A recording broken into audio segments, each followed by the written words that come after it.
Hello students, তোমাদের সবাইকে আমাদের চ্যানেলে ওয়েলকাম জানাই। দেখো, আজ আমরা এবিটিএ মাধ্যমিক টেস্ট পেপার থেকে ক্লাস 10-এর বেঙ্গলির তোমাদের দেখো টেস্ট পেপারে যে সাজেশন রয়েছে 1039 পেজে ফার্স্ট আছে জ্ঞানচক্ষু থেকে তোমাদের গল্প, ফার্স্ট গল্প জ্ঞানচক্ষু। সেই জ্ঞানচক্ষু গল্পের যে 1 মার্কসের কোশ্চেনগুলি আছে সেগুলি আজকে আমরা সলভ করে নেব। ক্লাসটি শুরু করার আগে অবশ্যই বলবো, যারা এখনও পর্যন্ত চ্যানেলটি সাবস্ক্রাইব করোনি তারা অবশ্যই চ্যানেলটি সাবস্ক্রাইব করে নাও এবং পাশে থাকা বেল আইকন প্রেস করে রাখো, যাতে করে আগামী দিনের সমস্ত ভিডিও সবার আগে তোমাদের কাছে পৌঁছে যায়। তাহলে চলো দেরি না করে আজকে ক্লাসটি শুরু করি। ফার্স্ট কি আছে 2.1-এ কথাটা শুনে তপনের চোখ মার্বেল হয়ে গেল। কোন কথা? আনসার লিখবে লেখকরা ভিন্ন জগতের প্রাণী, এটিই ছিল তপনের ধারণা, কিন্তু তার নতুন মেসোমশাই একজন লেখক শুনে বিস্ময়ে তপনের চোখ মার্বেল হয়ে গেল। নেক্সট 2.2 মেসোকে দেখে তপনের জ্ঞানচক্ষু খুলে গেল কিভাবে?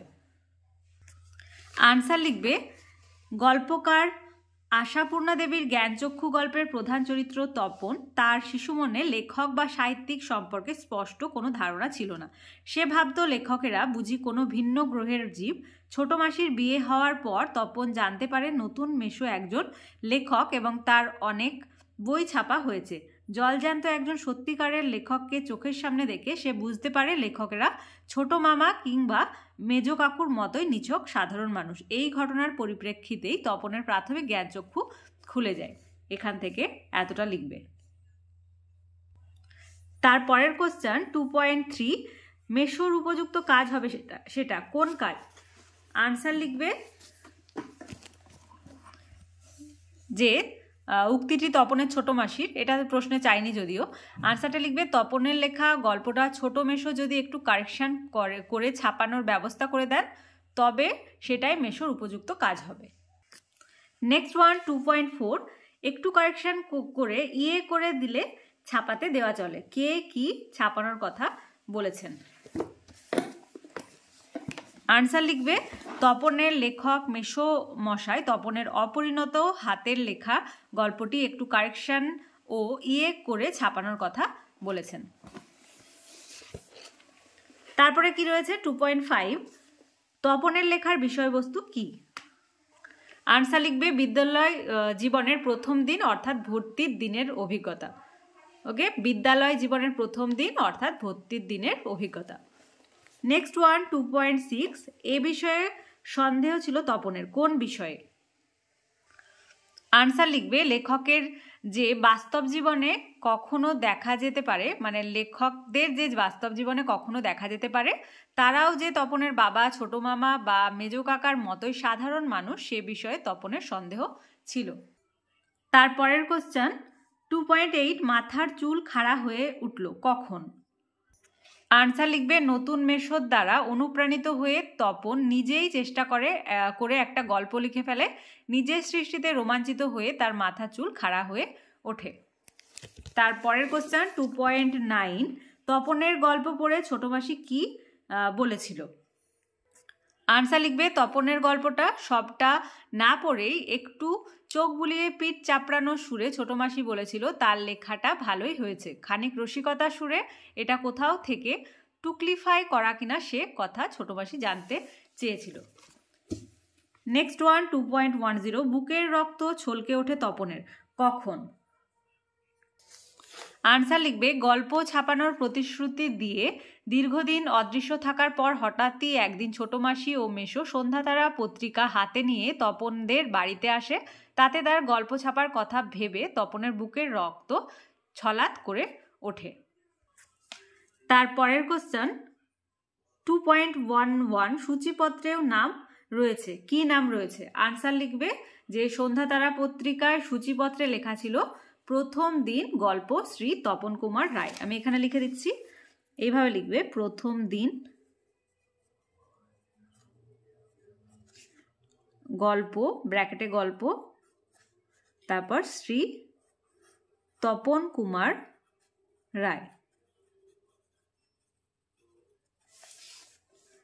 তারপরের কোশ্চেন 1.12 এটা 2.12 হবে ক্রমশ কথাটা ছড়িয়ে পড়ে, কোন কথাটা?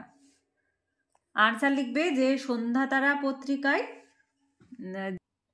যে গল্পটি তপন লিখেছিল সেটি মেশো কারেকশন করে ছাপার ব্যবস্থা করেছে সেই কথাটা। ওকে, তারপরের কোশ্চেন 2.13 আত্মপ্রসাদের প্রসন্নতা নিয়ে ছোট মাসি কি কি খেয়েছিল। আনসার লিখবে যে ছোট মাসি ডিম ভাজা আর চা খেয়েছিল, ডিম ভাজা আর চা। 2.14 গল্প ছাপার পরেও তপন আহ্লাদ খুঁজে পায় না কেন। আনসার লিখবে যে লেখক মেশোর প্রভাব ও পরিচিতির জোরে ছোট্ট তপনের লেখা গল্পটি সন্ধ্যাতারা পত্রিকায় প্রকাশিত হয়। তপনের লেখা গল্প ছাপা হওয়ার সংবাদে সারা বাড়িতে শোরগোল পড়ে যায়, কিন্তু তপনের কৃতিত্বের বদলে মেশোর মহত্বকেই বাড়ির বড়রা বেশি গুরুত্ব দেয়। তাদের মতে মেশোই গল্প ছাপিয়ে দিয়েছেন। মেজো কাকু বলেন এমন মেশো থাকলে তারাও একবার চেষ্টা করে দেখতেন। এসব নানা কথায় তপনের ক্রমশ যেন হারিয়ে যায়, তাই মনটা একটু তিক্ত হয়ে যাওয়ায় গল্প ছাপা হওয়ার ভয়ঙ্কর আহ্লাদটা সে আর খুঁজে পায় না। তারপরের কোশ্চেন 2.15 তারপর ধমক খায় কেন।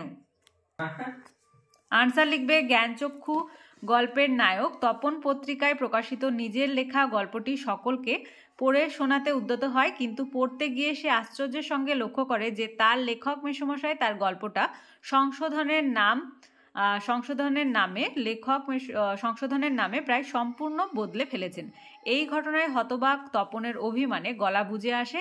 এদিকে গল্প পড়তে না শুরু করায় সকলে অধৈর্য হয়ে তাকে ধমক দিতে শুরু করে।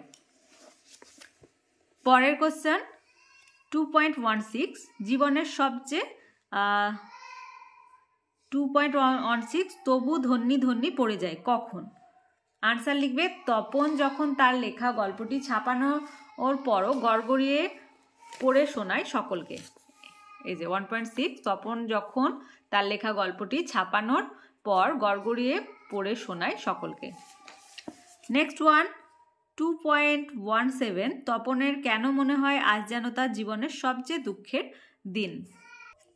আনসার লিখবে যে এখানে জ্ঞানচক্ষু গল্পের প্রধান চরিত্র তপনের কথা বলা হয়েছে। মেসোমশাইয়ের দৃষ্টান্তে উদ্বুদ্ধ হয়ে তপন একটি গল্প লিখে ফেলে। এরপর মাসির প্রশ্রয়ে এবং তার প্ররোচনায় লেখক নতুন মেশো সেই গল্পটি সন্ধ্যাতারা পত্রিকায় ছাপিয়ে দেন, কিন্তু পত্রিকায় প্রকাশ হওয়ার পর সে দেখে পুরো গল্পটায় মেশো আগাগোড়া নতুন করে লিখে দিয়েছেন। এই গল্পে শুধু তার নামটুকুই আছে, অথচ সে কোথাও নেই।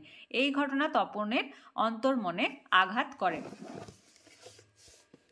লজ্জায় অনুতাপে আত্মসম্মানহীনতায় সে সকলের কাছ থেকে পালিয়ে ছাতের অন্ধকারে একলা দাঁড়িয়ে কেঁদে ফেলে। নিজের কাছে নিজেই এভাবে ছোট হয়ে যাওয়ায় তার মনে হয় আজ জীবনের সবচেয়ে দুঃখের দিন। নেক্সট ওয়ান 2.12 পৃথিবীতে এমন অলৌকিক ঘটনাও ঘটে। কোন ঘটনাকে অলৌকিক বলা হয়েছে।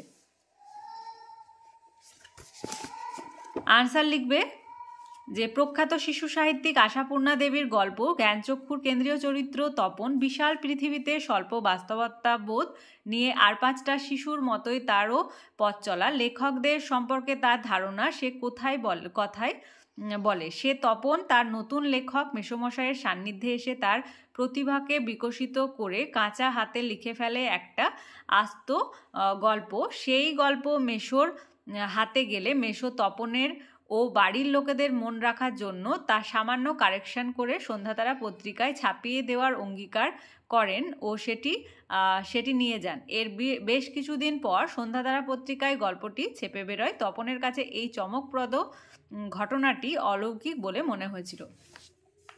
আজকের ক্লাসের লাস্ট কোশ্চেন 2.19 দুঃখের মুহূর্তে গভীরভাবে সংকল্প করে তপন। কি সংকল্প করে।